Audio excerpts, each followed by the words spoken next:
Ladies and gentlemen, President Donald Trump's obsession for the Nobel Peace Prize, well, it's rather well known.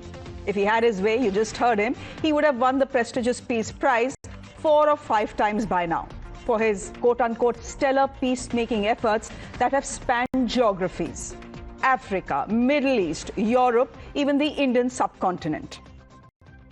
139 individuals so far have won the Peace Prize. President Trump wants to be the 140th. So Pakistan, in a fit of sycophancy, decided to oblige. And then it went horribly wrong for Pakistan. It started with Pakistan's army chief, Asim Munir, getting a lunch invite to the White House that ended with Trump saying, "I love Pakistan." 2 days later, Pakistan wrote a letter to the Nobel Peace Prize Committee in Oslo and nominated President Trump for his stellar statesmanship in mediating peace between India and Pakistan. It was a win-win situation for both parties. Mr. Trump would get his dream prize, and Pakistan would ensure Washington's kindness to them continues via the IMF. Barely a few hours after what Pakistan was tom-tomming as a diplomatic win turned to national shame, Donald Trump stunned the world by bombing the hell out of Iran's nuclear infrastructure. Iran was the first country to recognize Pakistan as an independent nation, and for the last 78 years, the two nations have remained very close allies. Essentially, Mr. Trump, who Pakistan wants a Nobel Peace Prize for, went to war with their best friend. Pakistan was shocked and has come out and condemned the attack on Tehran. In fact, as you see on your screens, there have been anti-US protests in the country that are being reported across Pakistan today. Friends and foes of the government in Pakistan are saying that the country's grace and dignity has been undermined by Pakistan's chamchagiri of Trump. There are calls across the board for the Sharif government to officially withdraw the nomination. Ladies and gentlemen, sycophancy has turned into national shame for Islamabad. Will it withdraw its Nobel nomination for Trump or stab its ally Iran in the back? That's a question I'm asking my guests who are joining me this evening. Thank you very much. Lieutenant General KJS Dhillon, former GOC 15 Corps, joining us on the broadcast. Kushal Mehra is an author joining us on the broadcast as well. David Sofair is a Republican strategist. He is with us on the broadcast as well. Thank you, gentlemen. David, can I come to you? Pakistan is in a rather tough position. I'm fairly certain, despite the domestic pressures, they will not find it very easy to now write to the Peace Prize Committee and say, look, we have changed our minds. We don't want a Nobel Prize for Trump anymore. Do you think they'll do that, or do you think they'll just play safe? They have too much to lose. Thank you very much for having us. And we have a very, interesting relationship with Pakistan. It's been a very storied one in the past. And if we fast forward now to present day, we still have a storied one, especially when it has such a big border with the Iranians, who we are actively taking out now their nuclear capabilities after their 60 days grace where they could not come to the table. So you've now seen what happens as a result. That is peace through strength, of course, which ultimately will be a very good thing for India and our other friends and partners within the region. Now, if Pakistan, nominates Trump for the Nobel Peace Prize or whatever, and he has 10 more nominations, it's not going to happen. It's just noise. A conservative in America has not won a Nobel Peace Prize since 1975, and that was Henry Kissinger for his work on bringing the Vietnam War to an end. So, this is an organization that is, heavily controlled by liberals and, people on the left, and There's elements of Marxism in the Nobel Peace Prize institution now, unfortunately. So I see it as noise and largely irrelevant on Trump's chances. Now the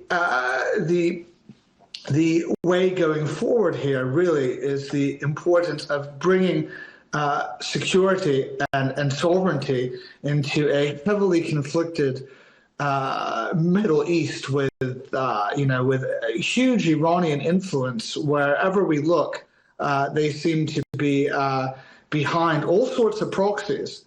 And what I think we should really be focused on when it comes to, in respect to Pakistan, is China's influence in all of this. If you look at the missiles that were shot at our friends in India, these are Chinese missiles. I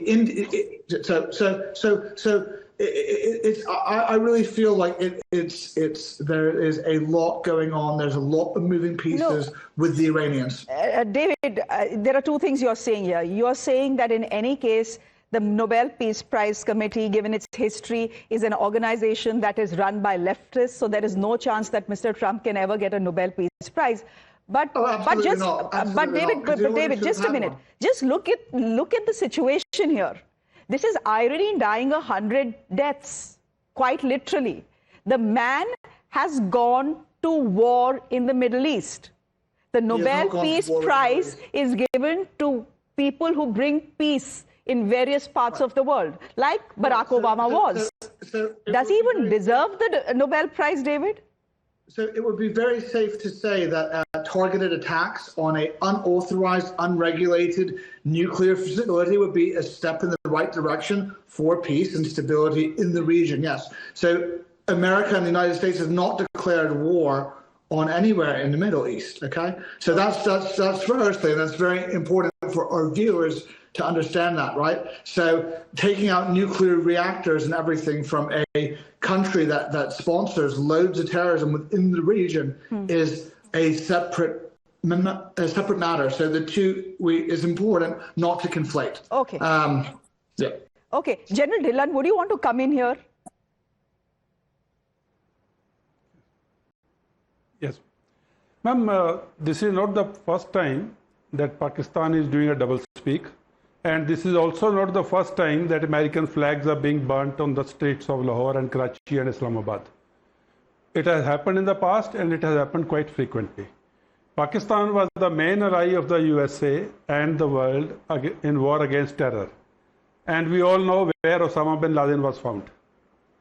This time also, Pakistan's army chief is having lunch with the President Trump. And the country as such is against supporting American actions in Iran. So Pakistan has a very good history of getting through such crises, and I'm very sure they will sail through this and nothing will happen to their deep state. Their deep state will continue to enjoy the backing of the West, and the public will continue to go more hungry and more hungry, and it will have a devastating effect on the economy, on the diplomacy, on the politics. But the elite in Pakistan couldn't be bothered. They would do what suits them the best, and the history is an example of that. The fact is that Pakistan's geography is such that the Western world, especially the United States of America, requires them. We understand that. But, Kushal, what we are seeing here is complete hypocrisy. On one day, you're having lunch with the US president, who, by the way, when you're having lunch, has already planned strikes at your best friend's nuclear facilities, right? So, you go have lunch with him, tom it as a big diplomatic win. You come back, you even nominate him for a Nobel Peace Prize. Then you realize, oh my God, on the same day, America has deeply embarrassed us and gone and bombed the hell out of Iran. The least you would do, what do? You go and you protest and you say we are against these US strikes. But you don't withdraw your nomination for the Nobel Prize. I mean, if this is not hypocrisy, I don't know what is. Well, first of all, good evening, everyone. The thing is, you cannot shame the shameless. See, Pakistan's raison d'etre is they are shameless. So this is like expecting somebody who is besharam to have sharam is like, where we are in a, we are dealing with a country that thinks they won every war against India. We're dealing with a country, their entire essence is my people can go to hell, but I can create this imaginary world, which, Dylan Saab said perfectly that they live in an imaginary world. Even the standard Pakistani meme of waqt badal gaye, jazbaat badal gaye, takdeerein badal gaye does not apply to them because they are so shameless that no matter what happens, I think this is by design. They will say they will continue taking American money because they think. And honestly, you have to give credit where it's due. Nobody knows how to butter an American better than a Pakistani. I think that's their one achievement. They know how to butter an American. They have really achieved that art form. Like they know Trump is so fickle that, a Nobel Peace Prize application inside the Nobel Peace Prize committee would get them a few $1 million because they are, they are in a country eternally with a begging bowl. That's like, I think the symbol of Pakistan should be a begging bowl. That's the country. So I think India should not have these kinds of expectations. I think Pakistan is very good at being shameless. What India should learn is how does India respond to this shamelessness with its tactfulness. The lesson for India in it is not the Pakistani hypocrisy. That is the by default position of Pakistan. The lesson for India is how do we better leverage this hypocrisy in our favor. And unfortunately, the Indian discussion is never on the latter. It's always about calling Pakistan a hypocrite. It doesn't matter. Everybody knows. They themselves know that. No, but Kushal, it's not like India or Indians are asking for Pakistan to withdraw their nomination of Donald Trump. Their own country is doing it. They are saying you have, violated the grace and the dignity of the country. This is a national shame. Political leaders across the spectrum in Pakistan are asking the Sharif government, bhai, wapas lo ye. Bahut bezati ho gayi.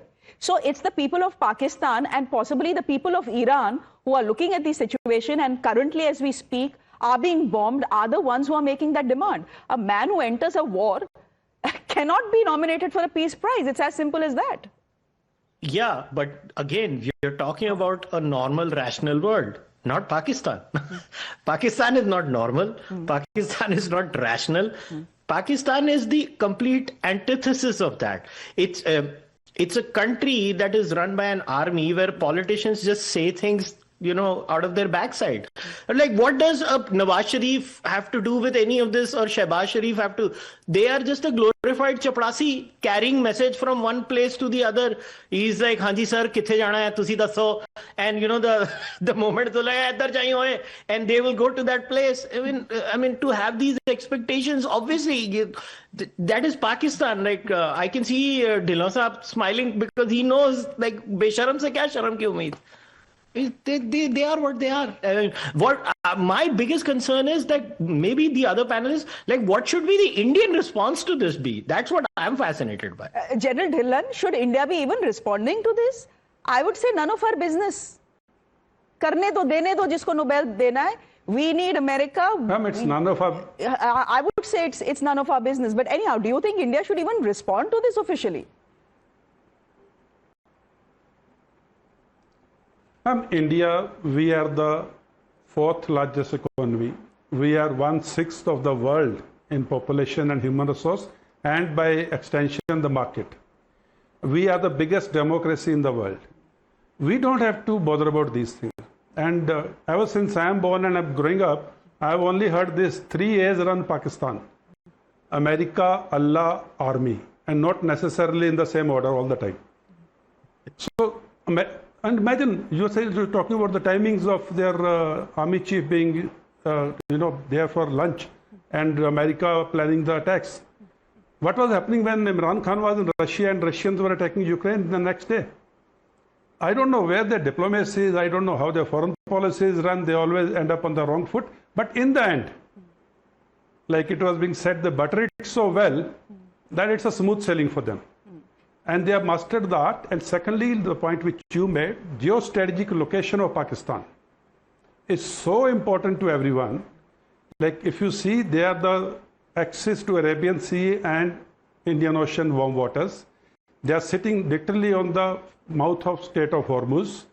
They are sitting east of Iran, which is an unfinished agenda. They are sitting south of Afghanistan, again an unfinished agenda. And they are an axis to Central Asian republics. And in this particular region of the world, India is not going to give basis to anyone, Iran is not going to give basis to anyone, China is not going to give basis to anyone. And if some Western power has to operate here, who is there who for few dollars will give bases and airspace? Naturally Pakistan. So Pakistanis know their strategic location and importance of it. Hence they are encashing on it. Good luck to them. And by the looks of it, despite their public proclamations, it is very clear that they have probably stabbed their own allies, the Iranians, in the back. David, can I just get you in here for a comment? You know, now that you look at the sequence of events, it is very clear that when Donald Trump was having lunch with Pakistan's army chief, the B-2 bombers were already airborne and on their way to Iran. I find it very difficult to believe that Mr. Trump wasn't chuckling in the inside, thinking to himself that here is Pakistan offering to, nominate me for a Nobel Peace Prize, something that I've dreamt of for many, many years now, and I've been denied. And here I am inserting the United States of America right in the heart of the Israel-Iran conflict. Right, so this has nothing to do with the Israel-Iran conflict. This has to do with a unauthorized nuclear facility which is completely illegal, and there's terms and conditions of this. So I'm very surprised that our partners in the Middle East and throughout the world have allowed this to go on for so long, especially to our so-called friends in the UN as well, right? So here you have these huge reactor sites that can be used as proxy and imported to the bad actors in the world and Iran's strategic partners, right? So it's war by proxy, right? So America's not declared war, okay? So we have taken out strategically these reactors to create strength in the region. Now, during that lunch with Munir, okay, he knows that if he steps out of line, he's going to be very quiet. Let's put it that way. He's not going to step out of line. He's not going to declare war. He's going to be very quiet for a long time to come. So the nuances about, oh, he got elected for a peace prize or not, it's at the end of the day, it's just noise. Right now, we need to focus on safety in the region, and that is a hard thing because the contagion effect could be there with the Iranians. David, thankfully we live in the age of social media, and we are seeing reactions that are coming in from America as well, because many people are flummoxed as to why Donald Trump acted or decided to bomb Iran's nuclear infrastructure now. Now, if we are saying that they were close to enriched uranium, which could be converted into nuclear weapons, well, I can tell you that since 2013, Netanyahu has been saying that Iran is just 2 weeks away or 2 months away from creating nuclear weapons. From 2013, Netanyahu has been saying it. America hasn't acted on it so far.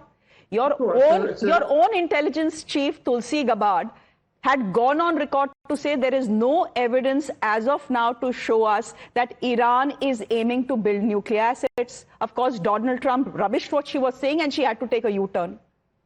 What do you do if your boss publicly disses you? Iran had a 60-day, as we all know, right? Iran had a 60-day deadline, okay? And during that deadline, okay, they had to completely dismantle the program. They decided not to, and then because of that, as a result and a consequence, we are where we are now. Okay. Last comment to Kushal Mehra. Kushal Mehra, one of the things David has said is that, the peace committee is filled with so many leftists that someone like a Trump, even if he deserves it, will never get a Nobel. What are your views on that? He should have had it because he's already created peace in the region, right? So during his last term, he created peace in the Middle East. So, if anything, he already should have had it. So I don't see it happening. We don't see it happening. He also said, but that doesn't matter because we will continue to fight. We will continue to fight. Sure, but he also said that as soon as I'm in power, within 24 hours, I will stop the Russia-Ukraine war. Well, it still continues. Kushal, 20 seconds. My producer is telling me to thank the panel. 20 seconds. Last comments. Well, Donald Trump should be never taken for what he says. You should only look at what he does. He says a lot of things, does different things. That's his classic style of deflection. You only listen to him like you listen to a stand-up comic. Entertaining.